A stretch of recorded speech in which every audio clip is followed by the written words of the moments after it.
What's up, y'all? We are back. This is episode 4 of the Milwaukee Brewers Out of the Park Baseball 25 series. We're here, end of the season, 2025.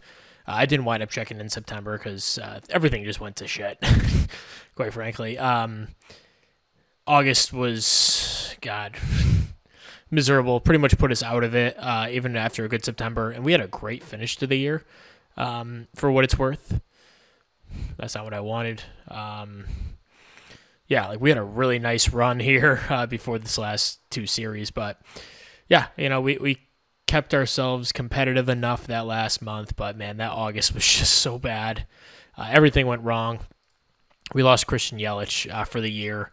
He tore his meniscus after having a really good season, all things considered, but yeah, that was brutal. And with him, Churio, and Correa all being out at once, it was just not a good season at all. Correa did come back at the end of the season, like a couple games left. Wound up just playing him at shortstop. He wasn't anything great or anything, but we're looking forward to having him for a full season, hopefully next year. On the bright side, like the pitching kind of came together. Bradley Blaylock was really good this season. The FIP was excellent. All the peripherals look good, so he could have a starting job next season, but we have a lot of arms here. Freddie Peralta, overall a solid year. Not nearly as good as last year, obviously, but a lot of the metrics look pretty similar. Probably just some batted ball luck, as you can see. The BABIP kind of went in the wrong direction pretty significantly, so maybe he gets better. Maybe that's the pitcher he is. We'll see.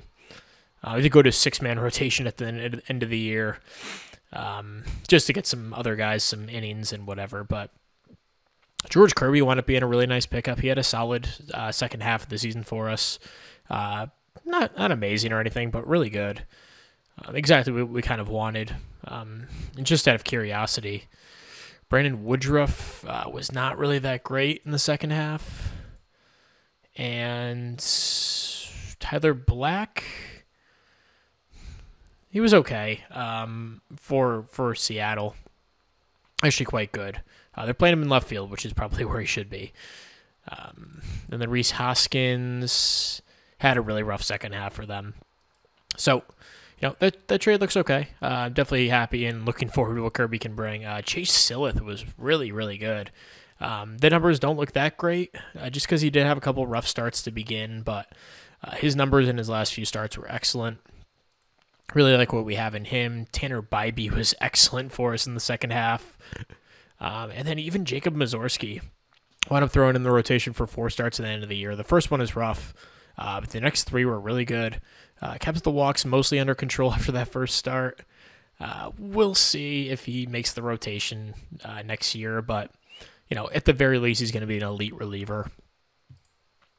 Going to the bullpen, Aaron Ashby was actually quite good as our closer. Check out his reliever stats, like really good stuff. Maybe not worth this contract, but it's not crazy. So we'll probably keep him around unless we can deal him. Abner Uribe in his first full season up was solid.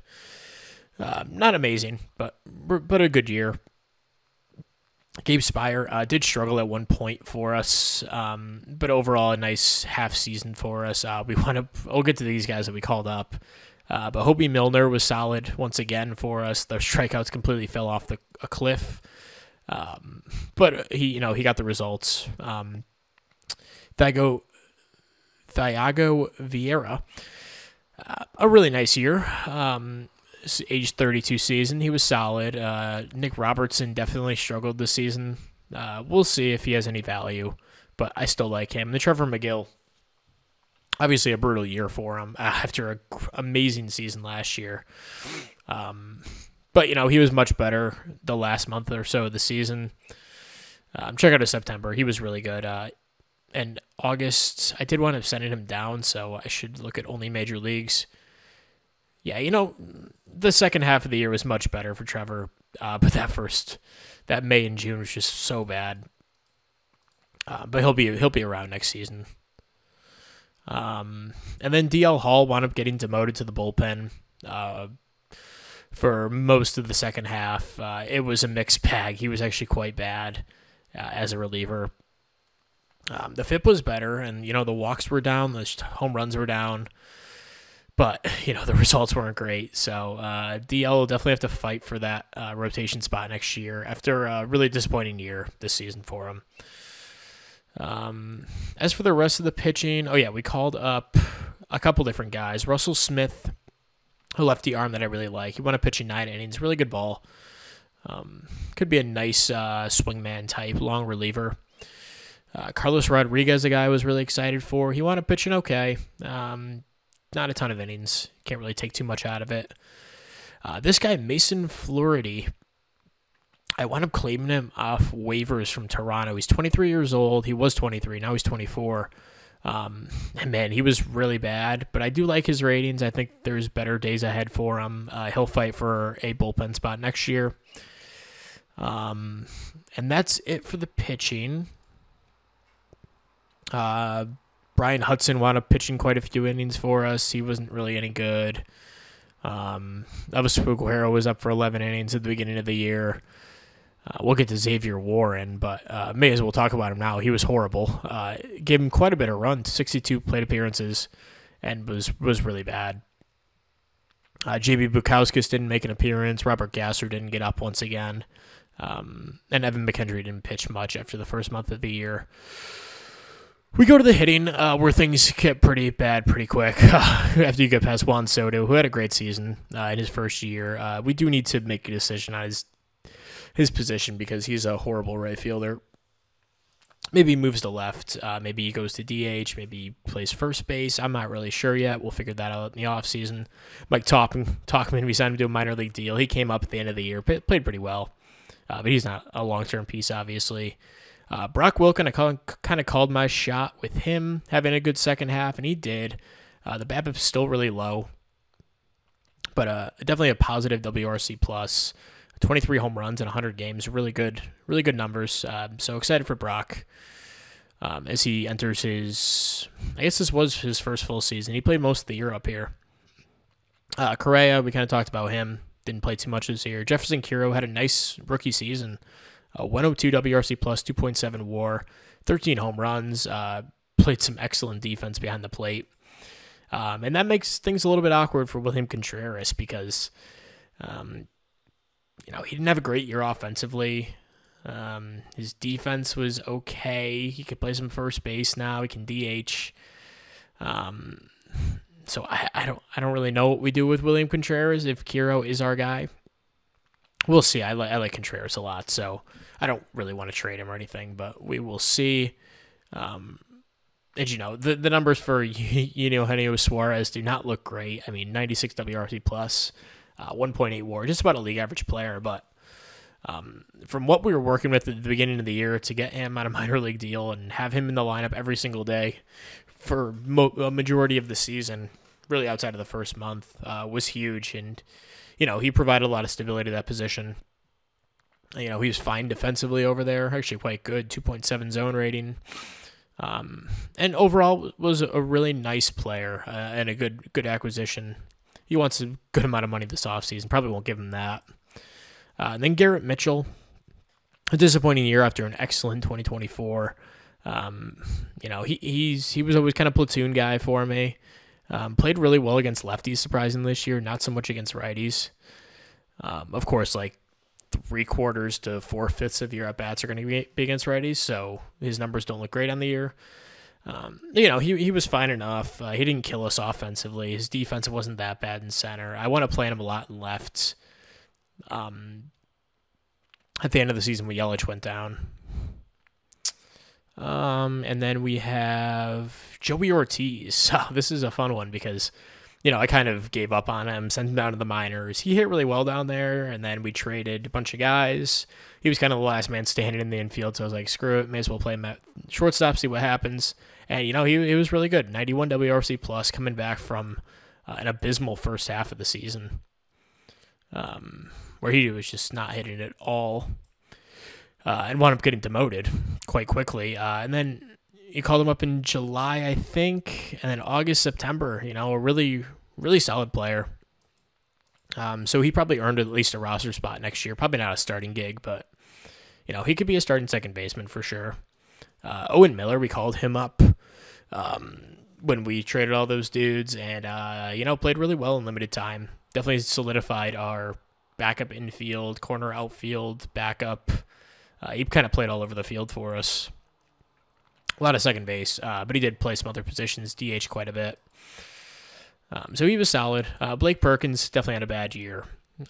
Not sure what the plan with him is necessarily, but he's a fine defensive outfielder. Andrew Monastero called him up the last month or month and a half of the season. He didn't do too much and a good amount of run. And Gavin Lux was terrible, but whatever. So yeah, where do we stand this offseason? I actually think we're in a pretty good spot.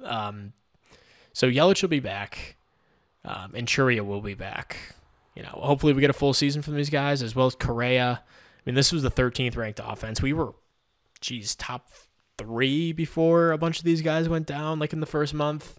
And even through most of the first half, we were a top 5 offense. Then I kind of, sold off a lot of the pieces, and guys started not performing as well. But I think the offense will definitely bounce back into at least a top 10 unit. I don't think it can get much worse than this. And then the pitching, man, we definitely improved. We were like second to last in runs against. And then we made all these moves, and I feel a lot better about the pitching staff. And the bullpen it can't be much worse than it was this year either. The defense was abysmal. I think that will definitely improve, especially getting Churio back. Maybe not playing Soto as much in right field. That'll probably help. But yeah, that's kind of the recap of the second season of the Save. Definitely not as good as the first one, but I think we made some decent improvements, and we're set up pretty well for year 3. Quickly want to go through some of the prospects. Luke Holman pitched most of the year in high A. Definitely improved as the year went on. Called him up to double A for a few starts and was excellent. He was our first round 17th overall pick last year. Luis Lara, he was a guy who was already here. He's the number 99 prospect in baseball. Didn't really play too well in double A, but called him up to AAA at the end of the year for a cup of coffee. He didn't do much up there, but overall he's moving in the right direction. Eduardo Quintero, the guy we had in that Boston trade, he is number 114 in baseball. Sent him to A-ball. He played pretty well there, so I pushed him to high A. That might have been a little bit of a rush. He didn't do too well up there, but a low BABIP, I think he'll be fine. Long term, Eric Betonti. The strikeouts were a huge issue. He might be a guy that I look to move in an offseason trade or something. Just don't really believe in him. Josh Noth, he was a guy who was already in the system. He pitched okay in A-ball. He'll move up to high A next year. His ratings look okay. A lot of guys down in our lower levels. Juan Rivas was a scouting discovery early this offseason. And I did wind up signing some other guys in international, but they were all kind of like, I went for the quantity over quality approach, so none of these guys cracked this list. But maybe we'll see some of them eventually. Because I forgot to go over that. Juan Baez, wow, he was horrible. I probably should have sent him down. I didn't realize he was doing that bad. Luke Adams called him up to AAA. He wasn't too good, but he was good in AA.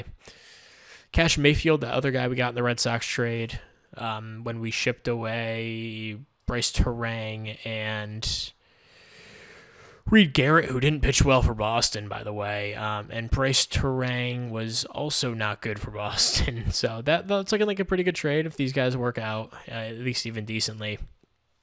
You got Mayfield pitching A-ball. He was okay.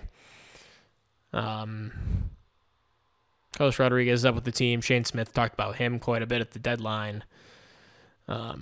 Matthew Wood's a guy I'm interested in. He has some decent ratings. Not the best defensive catcher, but a crazy walk rate down in AAA this year, as well as AA, and that definitely will play. We just need his defense to improve a little bit. Maybe a guy who goes to the lab. I'm not exactly sure yet.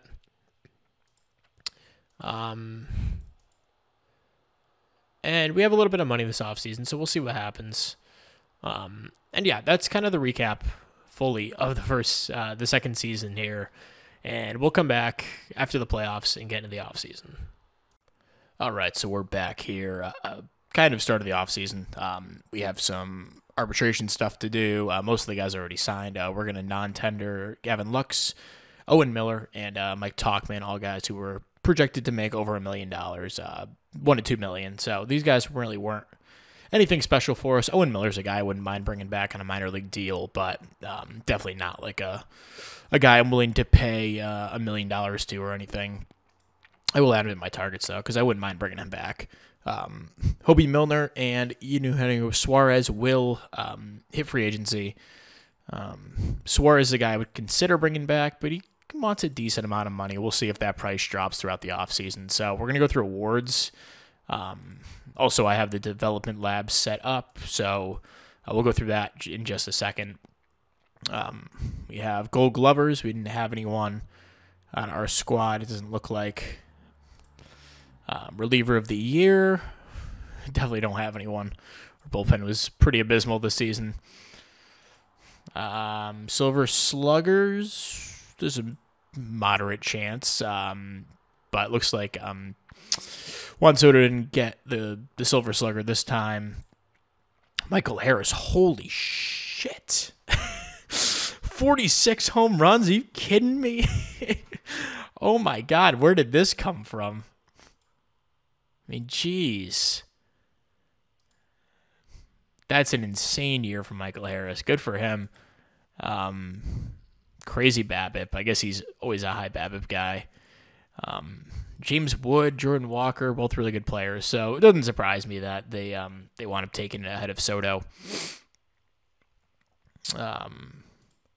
We have Rookie of the Year, Marcelo Mayer in the AL. Had a great season, man. I'd love to get my hands on him. And then NL, Ethan Salas takes a bunch of the votes. Pretty surprised that Jefferson Kiro didn't get anything. I mean, 2.7 WAR. He was a league average hitter, really good defender. You'd think he'd at least get a vote in here, but there were some decent rookies this season. And then we go to Manager of the Year. We certainly did not get that. Last season, our manager was Joe Madden, by the way. This year, we'll get to the pitching, the whole, coaching staff. But we are bringing in a new coach. Luis Castillo finishes number 1. Zach Eflin, a dude I tried to trade for, finishes number 2 in the AL. Logan Gilbert. Yeah, some interesting names. No one too surprising. Wilmer Flores, I guess, would be one. Had a great season. And then Zach Gallen wins in the NL. Jordan Hicks got some votes. Wow, what a season for him. He split the year between Boston and San Francisco, so he only played a half a season in the NL. We didn't have anyone. Yikes. So really, just not a great award season for us. Juan Soto did get some down-the-ballot votes for MVP, but his defense was just not really good. That was all we had for MVP votes. Gunnar Henderson wins in the AL, and Michael Harris obviously in the NL. But Jordan Walker actually got a couple first-place votes. I don't know if I agree with that. Michael Harris, I mean, this is just one of the most insane years I've seen from I guess he's an excellent player, but it's very, very shocking that he put up 9 WAR. Okay, so, looking forward to this offseason, we do have some guys in the lab. All these guys frustrated yet again. This is exactly what happened last year when we started up the lab. So Mazurski will go back to try to improve that control. We did that last year. Juan Soto will try to improve his defense, see if he can become a good outfielder and play some right field for us. That'd be great. That's only a 2 to 3 week one, so kind of my plan with that is when Churio is back in 5 weeks, I'm sending him to improve his defense as well. We also have Garrett Mitchell here improving his defense. So when those guys are done, we'll put in Churio. George Kirby has a fever. Yikes. I thought that was a way worse injury. Quintero, we're trying to improve his bat speed, just get that power up a little bit. I still really like him as a prospect. And when he does, approach the majors, maybe next year, we'll work on the defense, see if he can become a center fielder for us. Or maybe he becomes a catcher, full-time catcher. We'll see. I don't think that's going to happen. I think he's more of an outfielder. Luke Holman tried to improve his control. He was our first-round pick last year. He's coming along. The upside's not really crazy or anything, but he could be a back-of-the-rotation guy. Luis Lara, trying to improve his bat speed, improve the power. He's coming along decently well. Another guy we can look to improve his defense once he gets closer to the majors. Endurance training for Carlos Rodriguez. Just want to improve that stamina. It's going to be a difficult one for him. But I think if he ticks that stamina up to a 50, maybe gets to a 55 at some point, he could be a real problem. And then Chase Silseth, not a guy I expected to send to the lab, but just looking at kind of the guys we have control of and, projecting forward, he looks like a guy who can definitely stick in the rotation. He's only 25, only 2 years under his belt. So we're going to try to improve his movement, just the easiest one of the bunch. And, he's an extreme ground ball guy. His movement should be a little bit better. And Garrett Mitchell, we talked about him improving his defense to become more of a center fielder potentially. Hopefully one of him and Churio comes out of this with a 70 range and is able to play center field a little bit better. That's kind of the goal. And the logic behind that. So Tanner Bybee is another guy I considered sending. Brock Wilkin, I like him enough, but I'd like to see a little bit more out of him before I invest a ton into him. DL Hall, another guy I considered, but I don't know. I think he's about as good as he's going to get here at age 27. Also, I've the Yankees game on my monitor right here. They're starting in about 20 minutes, so if you see me look over during this recording, something might be happening. Game 3 of the ALCS here. So, and if I haven't made that clear, I am a Yankees fan. I'm sure it's very obvious by my Yankees bias in these videos of guys that I like. Okay, so we're here at arbitration hearings. We don't have any comp guys. Trevor McGill, did I not offer him? Okay, well, I thought I offered him a contract, but I guess not. We'll see if I can get that offer off. Or if we just go to arbitration with him. That's fine either way. So they actually ruled in favor of the player even after a rough year. That's fine, whatever. We pay him a little bit extra. Maybe that incentivizes him to have a better season or something. Okay, so free agent filings. Oh, also, let's go over international dudes. These are the guys in my, what do you call this? The training. The number one guy I'm looking at is Daniel Cabral. He's like one of these excellent players that I think can really work out. Reminds me a lot of, oh my God, the guy that I had in the Marlins save, the shortstop who was like insane after he eventually developed. A couple other guys, David Pensa, don't like him as much because of the K issues, but has high work ethic, high intelligence. And he's also cheap, only $750,000. So I think if we miss out on Cabral, we might try to pivot to David Sandoval, who I like. Don't like him quite as much, but I do still like the bat. I think he could be a really excellent center fielder. So we'll probably pivot to him. If that falls through, then we're going to go after a bunch of these guys that I really like. But I would like to get top-end talent here moving forward. So that's kind of the plan with that. Free agents just filed. So what I like to do at the beginning of free agency and kind of looking forward to the team ahead is get a grasp on where exactly we are at every position. So assuming Juan Soto improves out in right field, I like him out there. Churio will be our center fielder or left fielder. Him and Garrett Mitchell can kind of interchange at those two positions depending on who comes out on top this offseason. Yelich is going to move to DH full-time. His defense was just not good, and we were pretty much forced to play him out there for half the season.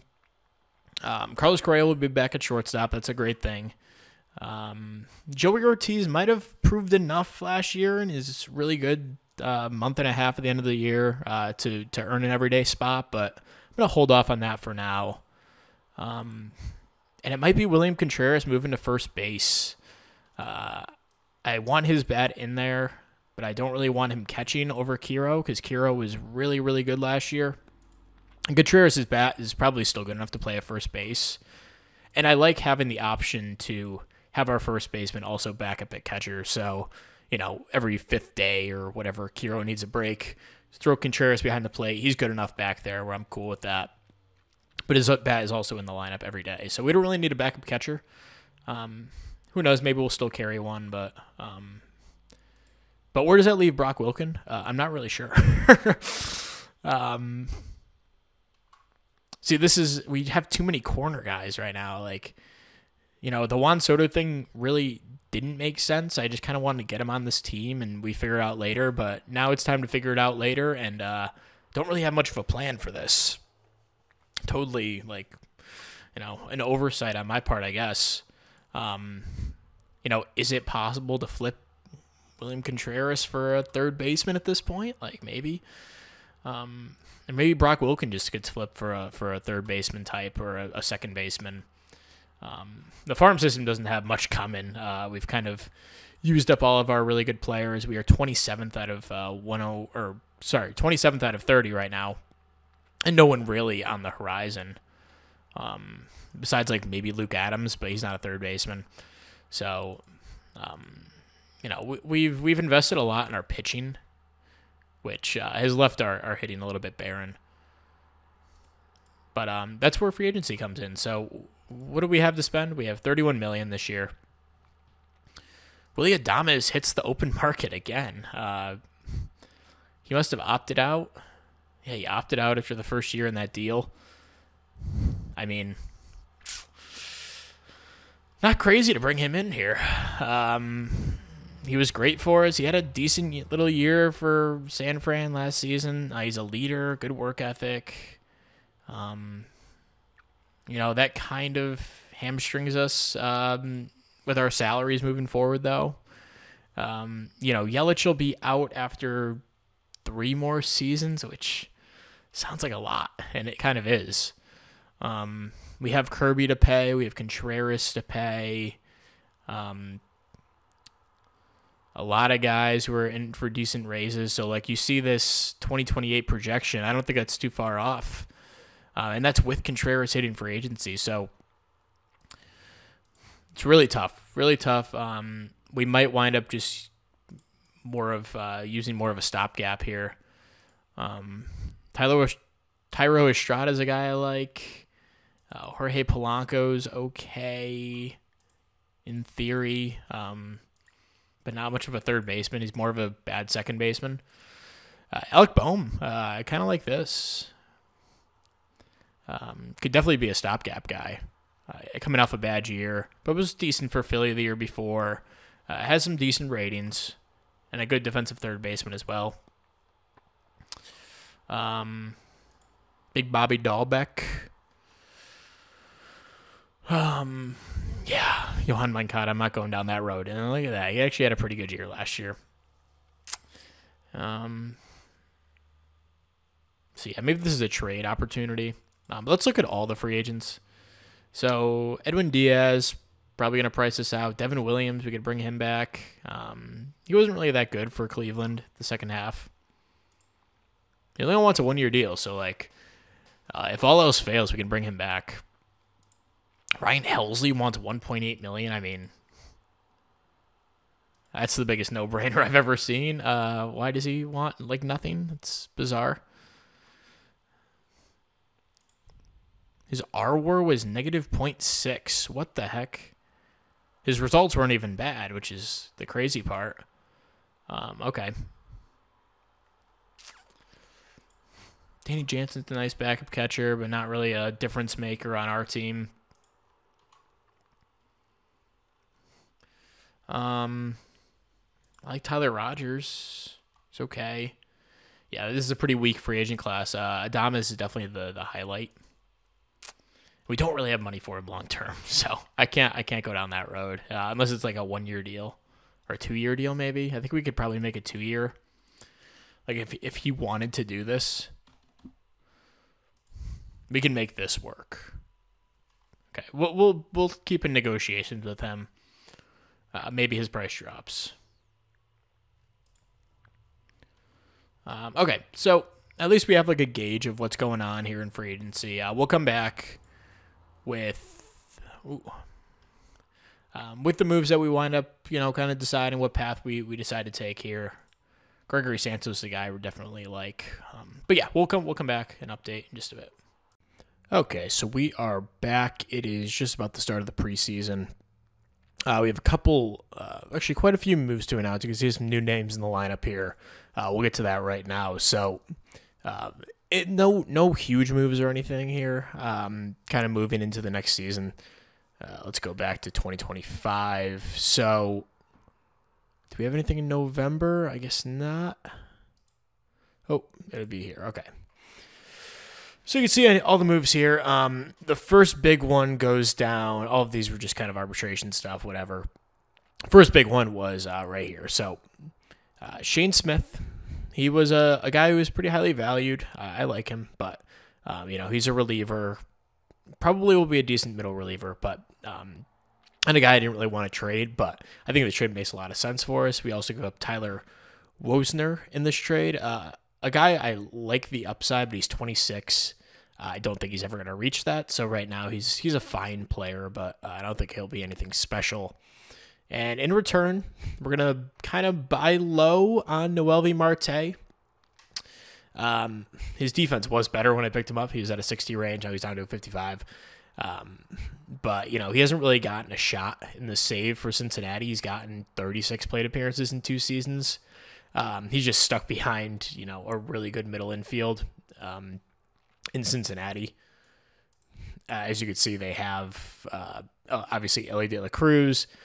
They have Edwin Arroyo and Matt McLean, who's turned into a real superstar for them at second base. So he just didn't have a path to playing time. They were willing to sell a little bit low on him. I still really like his ratings. I think he could be a really nice second baseman for us. So I wound up picking him up in that trade. I really like that deal. Trading a couple, maybe relievers. One probably good reliever and one, replaceable minor league depth starter for a potential really good shortstop or really good second baseman, I should say. So that was the November move.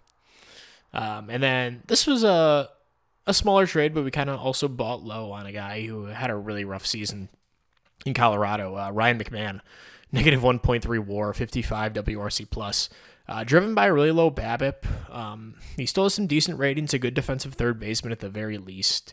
And I think if he could put up a 90 WRC plus, play really good defense at third base, they're eating 85% of the last 2 years on this deal, so we're on the hook for $2 million or so, which I think is a really good deal for a solid third baseman. We just give Terrace Dotson, a 25-year-old minor leaguer, in return. So, another really buy low candidate there. We lost 2 guys in the Rule 5 draft. Garrett Hampson, whatever. That's fine. He did have a good year in AAA this year, but I'm not too worried about it. And then Darian Miller, that's his name. I almost said Darren, but it is Darian. A guy that I like the bat. The defense just really isn't there, though, and didn't really hit in AA last year either.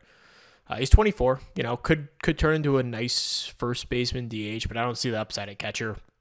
So I left him off the 40-man. I was kind of expecting him to get picked, and he did. And then, a couple moves here. Joey Ortiz wasn't the guy I wanted to trade, but I needed a little bit of net international money to sign a guy that you will see.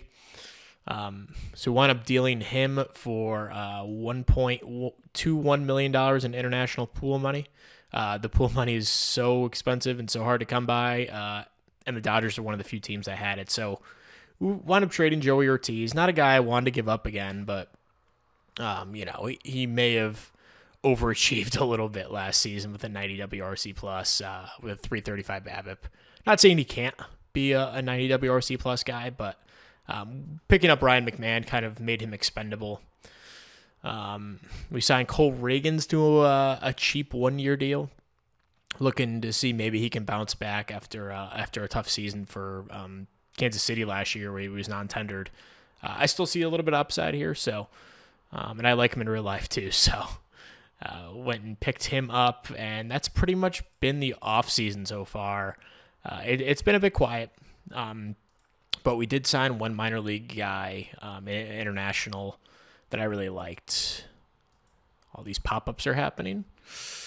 Get rid of that. Okay, so where the heck is this guy? Yeah, so I actually have to offer him the contract. Okay, I did. So we used $6.44 million to offer this guy, Daniel Cabral, pretty much the max money that we could.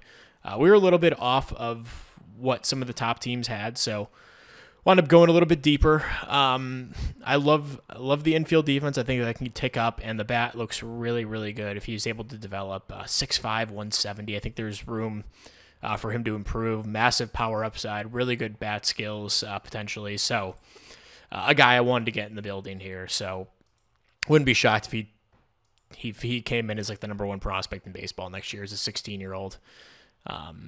So yeah, I mean that's pretty much the offseason so far. I don't know if there's a ton of other moves to be made. We have $12 million left for this year. I did dump a little bit more into development. We are up to $40 million in development, up from 36 last year. Scouting up to 25 from 20. So that's where kind of a good amount of that money's gone. Fan interest is still really good. Loyalty is good. The market size, we're middle of the pack. We're a little bit limited what we can do, but we still, we have some long-term flexibility. I think the Correa contract, actually, I don't hate this. And I actually was kind of looking to upgrade that position, but I didn't want to give up on him after 1 year. He wasn't even bad when he was out there, but I did have a trade for Dansby Swanson in place, but I wound up kind of passing on that. But yeah, once Yelich is kind of gone in a few seasons, that money will open up. We still have Churio on the big deal, but really affordable. Soto's on a good contract for the player that he is, and Correa's on an affordable deal. So, we've maintained long-term flexibility, but we have our best players under contract, which is really good. The one guy who's I've kind of looked around this offseason for trades for is Freddie Peralta. He's a free agent after the year. Don't think we're going to be able to retain him.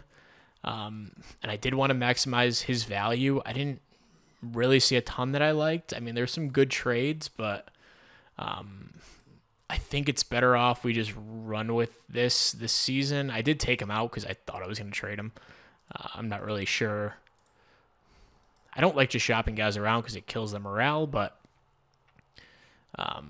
it would be like a package for, I think I would want to do minor leaguers. We can allow AI to include some additional players. But yeah, like nothing really blew me away.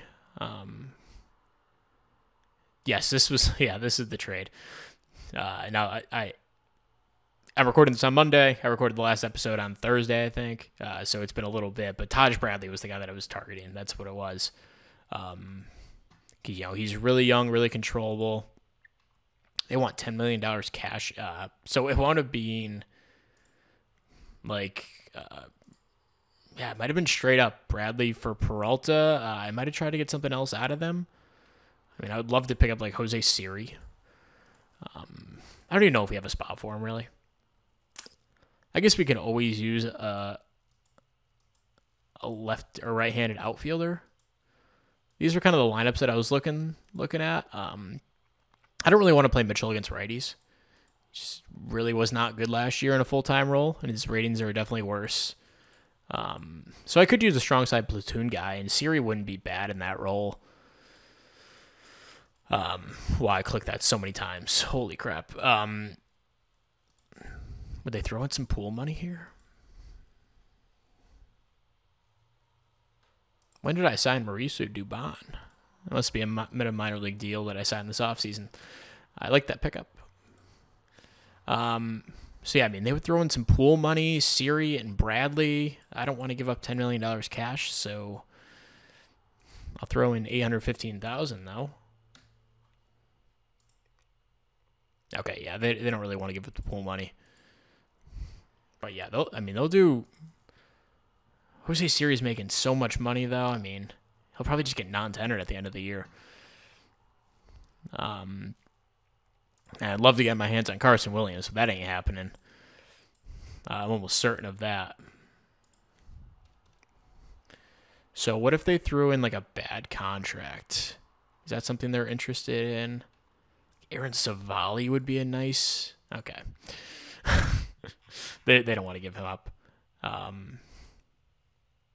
like Junior Caminero, but he's not actually that good. Yeah, I mean, there's no way. Even if I kicked in his entire contract, threw in the $10 million that they want, and 8 that Savali contract, we can't even do that. Okay, we're not getting Carson Williams. Should just stop. But yeah, that was a trade that I really was interested in. And Taj Bradley is could be like a really solid number 3, I think. He's pitched well when he's been in the majors, but just hasn't gotten the opportunity. I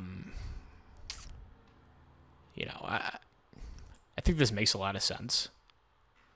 Just from a roster construction and long-term sustainability standpoint, like we're not going to be able to re-sign Peralta. He frankly wasn't even that good last year. Like he was good, but he wasn't amazing or anything. Where like he's untradeable and I need to extend him. I don't know, man. I don't know. This is tough. It's like, do we push all in this year or do we try to make a more lasting window? Because I mean, this would give us a guy under control for. He's not even arbitration. We'd have him for 5 seasons. I mean, it makes a lot of sense. Is what I'm saying. I don't really know if I want to do this, but I'm going to jump off camera, see what I can make this deal kind of look like, and then come back and kind of assess it again. So we'll be back. Alrighty, so we're here opening day, not quite the opening series. I screwed up the schedule, but actually I should change that for next year. I thought I fixed it enough so it didn't have the Korea series in here, but I guess the season's going to go really long this year. I think it's somewhere in here. The computer is battling right now. Okay. It's not there. Here we go. All right, I'll have to figure that out, but whatever. We're here opening day-ish. Here's the opening day roster. We'll go through it really quick. Kirby, Peralta, I decided not to trade him. I kind of feel like going for it. Maybe it's not the smartest move, but the worst case, we'll pick up a comp pick, likely a first-round comp pick, which will be really valuable, especially as the draft classes start getting better. I think the third year might be the first good one. I could be wrong about that. But anyway, it could be a good pick. We'll see. So it's Kirby, Peralta, Tanner Bybee, DL Hall, who had a great spring, 1.32 ERA, fighting for a rotation spot. So he winds up making it, and Chase Silseth gets the 5th starter spot. That does push Jacob Mazurski into the bullpen. I'm actually pretty cool with this. Even though he had a pretty good spring himself, he was not too bad at all. But just kind of how things shaked out. He's still young, still a chance to be a rotation guy, but he'll start in the bullpen. Trevor McGill will start as our closer. Had a rough year, but still have faith in him. Gabe Spire, a guy we got at the deadline last year, he was really good. He's our 7th inning guy. And then the bullpen rounds out with Cole Reagans, Thiago Vieira, Nick Robertson, Abner Uribe, and Aaron Ashby as our long man / he's going to play a lot of different roles this year, I assume. Notable guys who didn't make the team. Out of the bullpen, Bradley Blaylock, who had an okay spring, but just didn't really have a spot for him. He had a good year last year as a starter, too. Maybe this is stupid, but he'll start the year in AAA. There's some other notable names. Carlos Rodriguez is still a guy I like, but just didn't make the cut. Russell Smith pitched some innings for us last year and is pretty good. Mason Flaherty is another guy that I like, but just didn't have enough room for him. JB Bukowskis, who hasn't pitched since 2024, barely pitched last year in the minors. He gets DFA'd because he was out of options. And then Position player-wise, we'll have the two catchers, Contreras, Kiro. Kiro will be our main catcher. Contreras will play some first base, DH, and be our backup catcher as well. Brock Wilken will be our right-handed first base guy for now, with Contreras being our right-handed bat against lefties, and then Contreras will play there against righties, and then DH against lefties. Marte and McMahon will be at second and third. Correa at short. Tim Anderson did not have a good spring, but I like his positional versatility. He can actually play a really good center field. Well, he was a 70 range. Now he's 65, but I think he can hold his own out there. We'll see if he winds up sticking with the roster all year, but he'll start the year on the opening day roster. We'll have Garrett Mitchell playing left field against righties, and then Wilken will come in against lefties. That's kind of how the platoon's going to work. We'll have Yelich at DH / left field. Churio will be out in center. He made a big jump this offseason with his power. And we'll get to the lab and everything too. There wasn't too much movement to report on, but Churio was a guy I tried to improve his defense. He actually was poor in that, but didn't lose any ratings, thankfully. Mauricio Dubon makes the team here out of spring.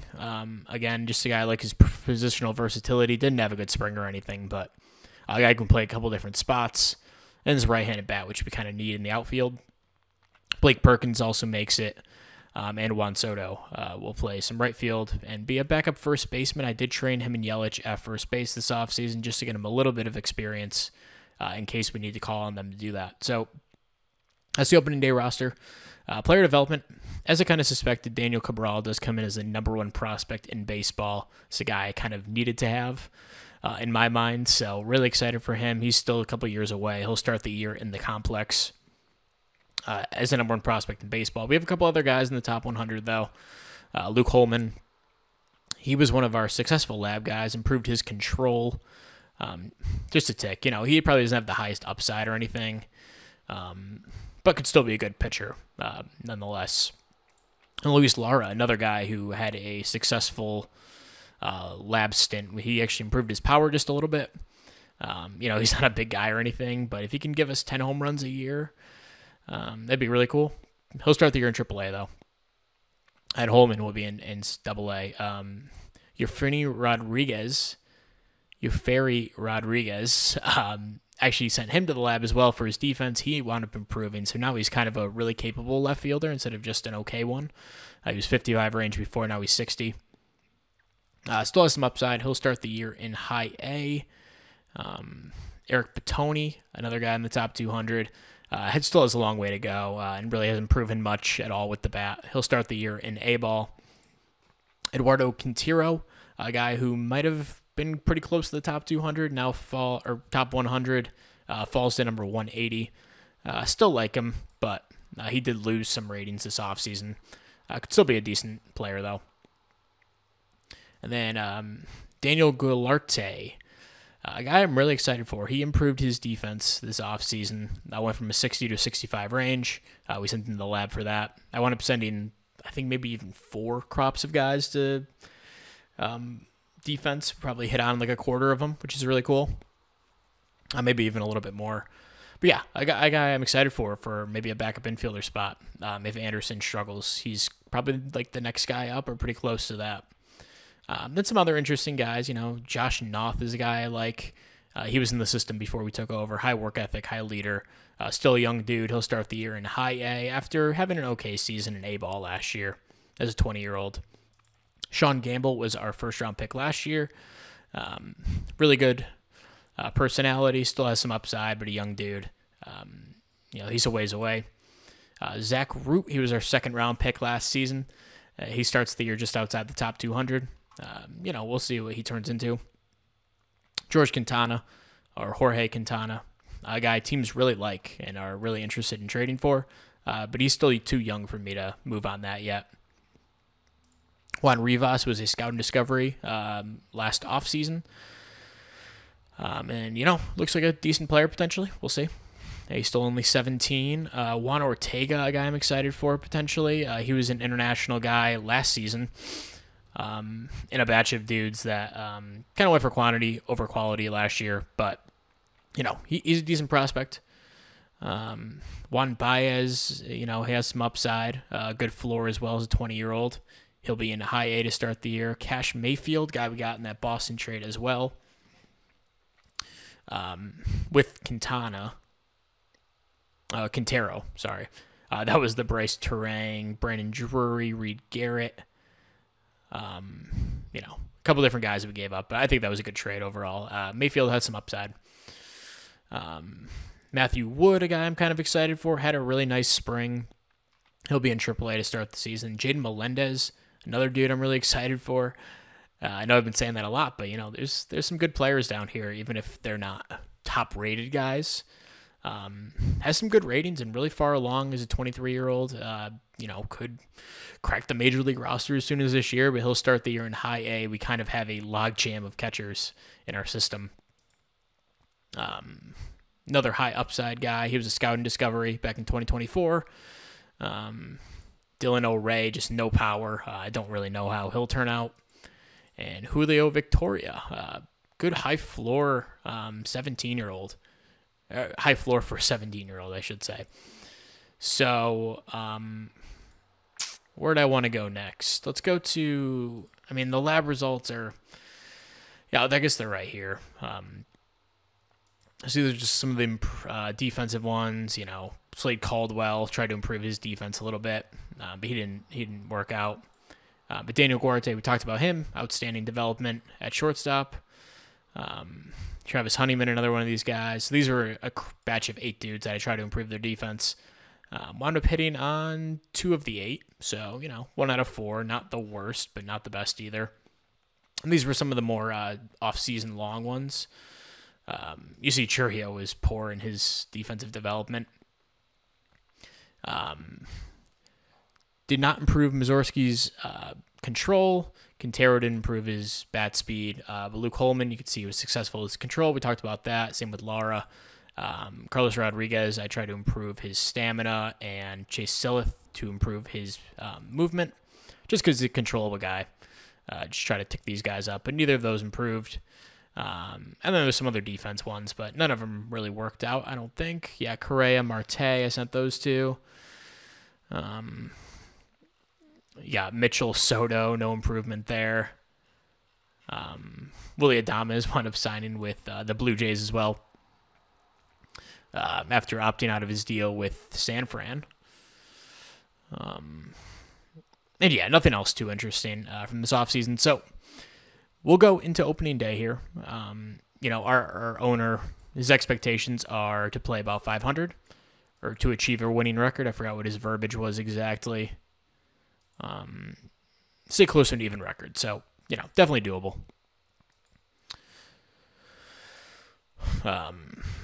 But let's hop into it.